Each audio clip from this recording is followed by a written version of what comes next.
Hey girl, hey, welcome back to my channel. It's your girl Misha. Thank you guys for joining me yet again for another review. Listen y'all, we are back with Couples Retreat episodes 8 and 9. If you are new here, then welcome. I give lighthearted reviews with a little bit of laughter and a little bit of shade and a whole lot of detail. If you're back for a second or third time, then welcome back. Y'all, please don't hesitate to like, comment, and subscribe to the channel. Share with a friend, hit that notification bell so that you will be updated each and every time I upload a video. Now, child, let's get into it if we gonna get into it. Listen, y'all, I am extremely late. 3 weeks late, as a matter of fact, okay? So we're trucking along. One more review after this one, and we're done. So when the episode first opens up, Shamari is still sitting there mad at Ronnie because he left the retreat. Y'all remember he had to leave. He back with his Liberace jacket on, honey, giving very much Belle Biv DeVoe. And yeah, she mad. So he's like, well, I'm going to sleep. So then I guess he realized he was on TV. He comes back to apologize to her and tells her that he does not want her to feel like he isn't paying attention to her needs. He said, you know, right now he needs to sit and deal with the fact that she's upset, and it's not too much to ask of him to stay at the retreat the entire time. Let me just say this. I hope these two get what they need this time because I don't want to see y'all no more. Okay? I don't want to see y'all no more. Over on the other side, Tiana and Tyreek, they go for barbecue. So they're discussing their marriage, and she said, you know, she feels like they're getting better. She feels like he's listening to her about the cheating and having respect for her. And he said the retreat is like the first time that they've been able to actually work on their relationship. So he asked her, like, what do I have to do to build your trust? She was like, you don't ever need to cheat on me again. And you need to stop all that gambling. Okay, because you're losing hundreds of thousands of dollars. That man has a gambling addiction. And he is not going to stop gambling. And he started talking about, well, I could turn 5 into 500. He started saying all kind of scammerization type things, letting her know that he is still going to gamble. So now she pissed. She's like, package up the pork ends, honey, and the pork rinds, child. I'm ready to go back to the room, honey. He done got on my nerves. Moving forward. In the next scene, Falyn and Jaylen, they go to see AJ. So Jaylen came in. He was dressed in a hoodie. He was crying. He looked real somber and downtrodden.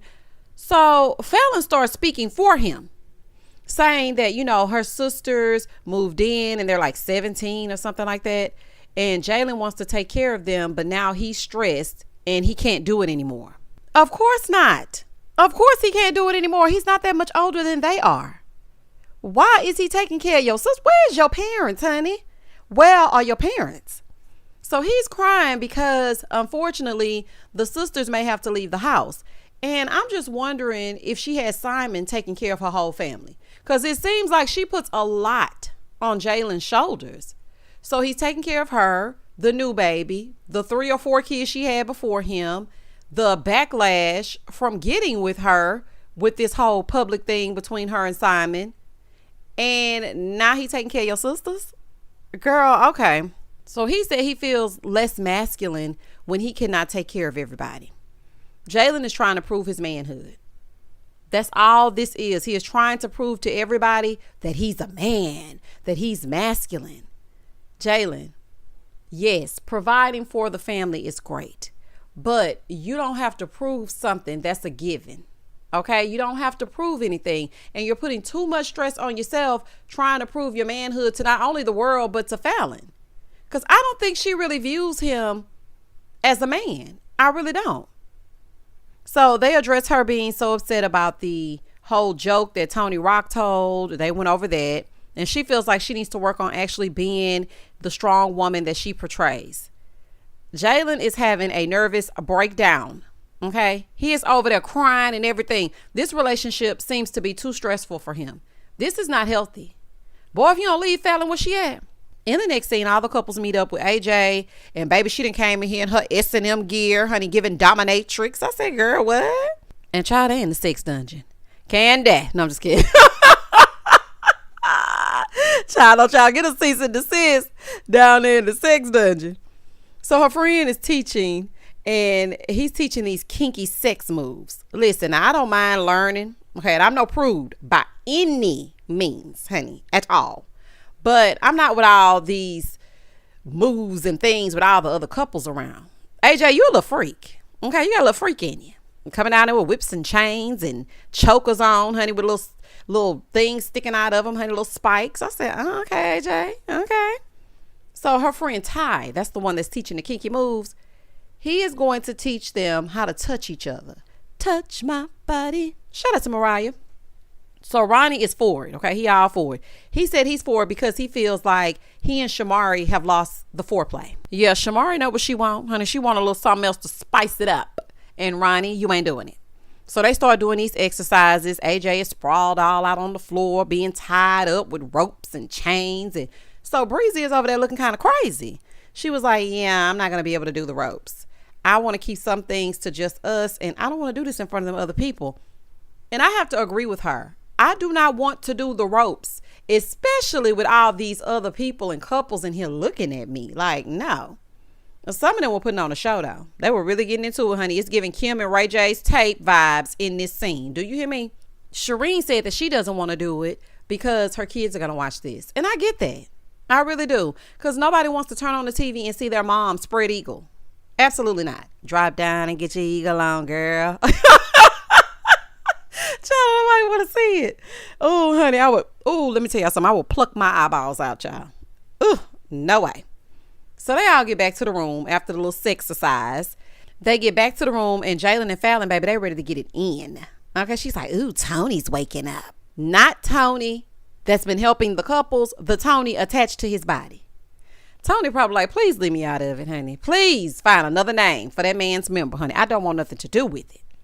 Over on the other side, Tyreek and Tiana, they check in with AJ to see how, everything's going since they had that little blow up and now they've made up. So Tiana said, there was no sex after the sex class. He went to the casino. Oh, baby, it's a real issue. You didn't go home or back to the room with your woman. You went to the casino to blow more money. He gonna say, well, I'm afraid of being broke. I'm a hustler. So I got to make sure I'm getting this money. Well, gambling ain't gonna keep the money.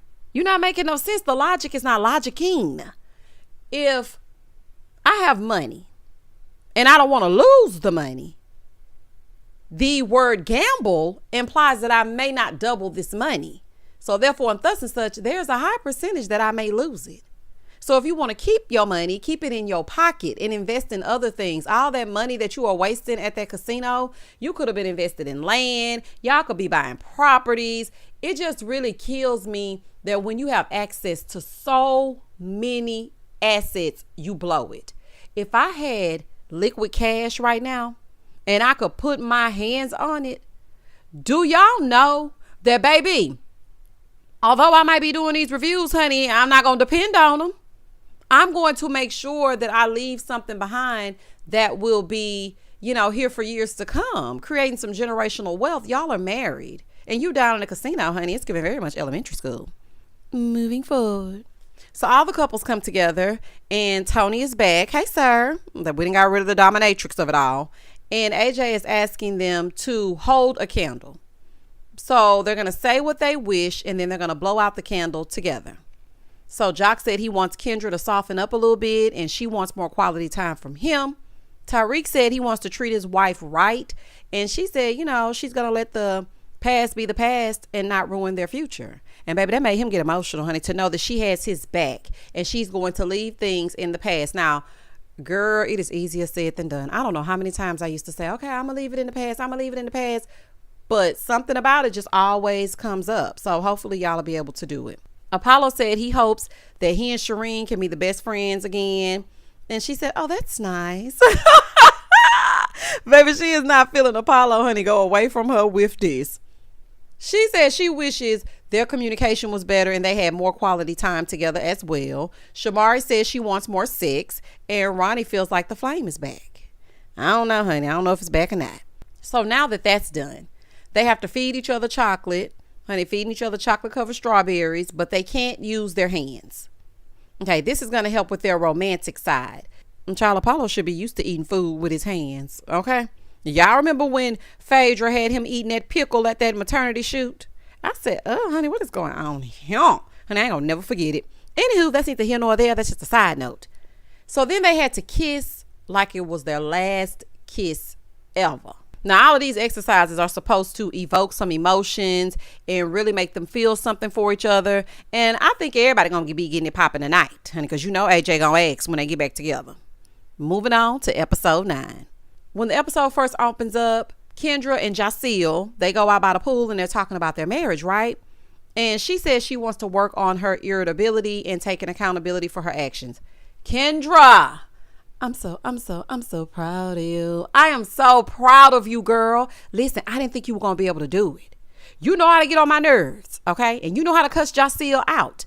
But the fact that you are owning your feelings and working on it, I am very proud of you, because I didn't realize Kendra was as young as she is. I mean, she's with Jock, and Jock is like my age or a little bit older, but I didn't realize that she was so young. So the fact that she's learning, she's trying to make great strides in the relationship, I'm proud of her. So that scene is over and the couples get on this party bus and they're going to the woods to do this Boy Scout like activity. And baby, this is where it gets crazy. So they have to light these fires, right? And the fires are symbolic of them reigniting the flames in their relationship. So they have a certain amount of time to get everything needed to start the fire. So baby, everybody goes to getting the things, child. They get the things they need to make the fire start. So they go around to each couple to see if their fire will light. They go around to Jock, his lights. They go around to Apollo, his lights. They go around to Tyreek, his lights. Then they get to Jaylen. And Jaylen cannot get his fire to start. So Falyn gonna say, you idiot. Why the hell are you talking to him like that? Don't speak to that man like that. Now, mind you, in the beginning of the episode, which I forgot to mention, there was like a little snippet where Falyn was reading the blogs and it was the wedding day of Portia and Simon. So now she already on edge, honey, because Portia has got a full-on people.com spread. Child, every time you opened up Instagram during the time that her and Simon were getting married, there was a picture of Portia and Simon. So she saw that right before they got on the party bus. So she gonna call him an idiot. Girl, do not call that man no idiot. Don't be taking it out on him because you mad about Simon and Portia getting married. You ran to him to feel better. Now you breaking him down. Girl, anyway. So he started looking sad, which pissed me off. Because why are you treating him like that? He starts looking sad. And AJ said, you know, I saw the look of disappointment on Jaylen's face when you called him an idiot. So basically just emasculating him all up and through national television. She's like, well, I was just kidding. No, you were not.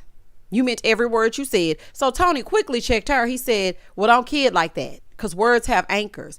And it almost makes me think that you do feel that way about him. No, I don't. You're wrong. I don't feel like that. I feel like he's the smartest. Girl, listen. That man has sat in every single session with not only AJ, but Tony, and said numerous times that you emasculate him, make him feel less than. He feels like less of a man. You're always controlling him.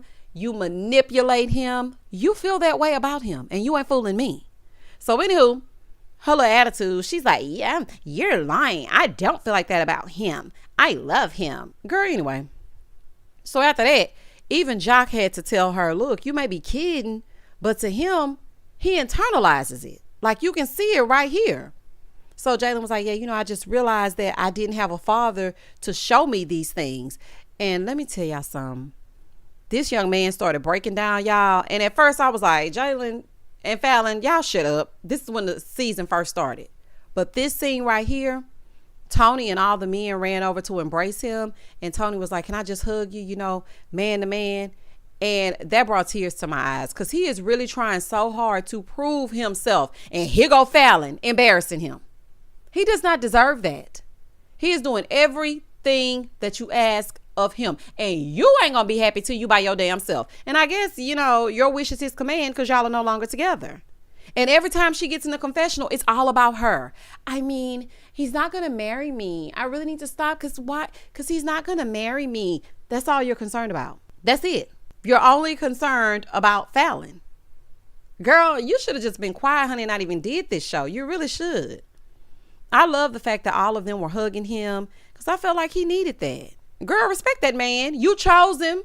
Respect him. So Jaylen goes out to the side to talk to Tony, and he's really beating himself up. Falyn is over there telling AJ, I was just kidding. It ain't sound like you were kidding to me. So AJ is telling her, girl, listen, you got to keep it positive, because you don't know what's going to hurt him. AJ, She knows exactly what's going to hurt him. That's why she said it. A 4-year-old knows not to call somebody an idiot. You know words are hurtful. We learned that in kindergarten. She's not slow. She got kids. She knows calling that man an idiot would have hurt his feelings. And it did not sound like she said it in a tone where she was playing with him. All Falyn is worried about is herself and getting married. Jaylen, I'm telling you right now, honey, please think things through. Okay? Do what's best for you. So now they're going to do an exercise about shelter. And this symbolizes building a home for themselves. And now they have to build this teepee. So everybody's getting everything. Everybody's building. They're supporting each other. Child, Shireen ain't doing that now. Nothing. Okay? Shireen didn't lift not one finger. I guess his control came in handy when it came to that. She was like, I'm just going to sit here and look cute and let Apollo do it. And that's exactly what she did. Breezy and Chris, they're doing their thing. Breezy is actually letting Chris take the lead. Okay? Chris, this is your activity. So after it was all said and done, AJ was like, well, how did everybody feel about it? So Breezy goes, well, Chris didn't like it. And AJ said, why? So Breezy starts to speak for her. Let her speak. She might actually have something to say. Let her do it. Okay, this cast right here got some control issues. I'm starting to see the thread. Okay, you got Falyn controlling. You have Apollo controlling. You have Breezy controlling. It's a control thing.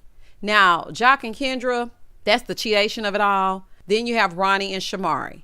Ronnie is in control of that relationship. And Shamari is just there and she's lost herself. So there's definitely some type of common thread. So anywho, they completed the task and it's over. So later that night, Breezy and Chris, they're having a little talk about, Chris's progress. And so Breezy gives her some flowers, telling her, I appreciate you. And, you're just so dope. And I'm happy you're finding your voice. And people are going to say what people are going to say. You just need to speak up and speak your speech. Okay, just do what you're going to do. So after all that, all the couples get together later that night to have a healing session to find new ways to heal. So they're going to try to summon the ancestors and see if that can help. And child, I don't care who you summon. These people are lost cause. Do you hear me? She calls up this lady named Jen. She's there with her. She's an energy shifter, a healer, a psychic, and a shaman. Okay. So they start calling in the ancestors, honey, and whatnot. Now, I'm not too well versed on the shaman of it all. So I really ain't got too much to say as it pertains to that. But after she got done banging on them drums and doing whatever it is she was doing, the shaman tells Breezy that she needs to be careful who she allows access to her energy, because Breezy is a very giving person and she absorbs everyone's energy. She's always trying to help. And there's these energy vampires that come through and suck up all the life out of you and then move along. I have that problem. People will always come to me and want to talk about this, that, and this and that. And I'm listening. But then after I get done talking to them, I feel completely depleted. My energy is completely drained. So I had to stop that. And I had to be like, you know what, girl, I ain't got time to talk today. Girl, let me call you back. I'm so busy. Because sometimes you need to not exert your own energy trying to help somebody else. Just keep it all to yourself, honey. So Breezy said, she's always worried about other people. That's just in her nature. And it's exhausting to have to constantly worry about other people. And even when she goes to work, she can't really perform because she's thinking about everybody else. So Jen told her that she needs to learn boundaries and love needs to come to her first before she gives it. And that was the end of episodes 8 and 9. Charlotte really didn't give much, but next episode and next review is episode 10, which is the finale of this season. And that's going to be real quick because, what more can they really do? Anywho, y'all comment down below if you happen to see episodes 8 and 9, and I will comment back. Please don't hesitate to like, comment, and subscribe to the channel. And as always, stay safe, stay blessed, spread love, not germs. Peace.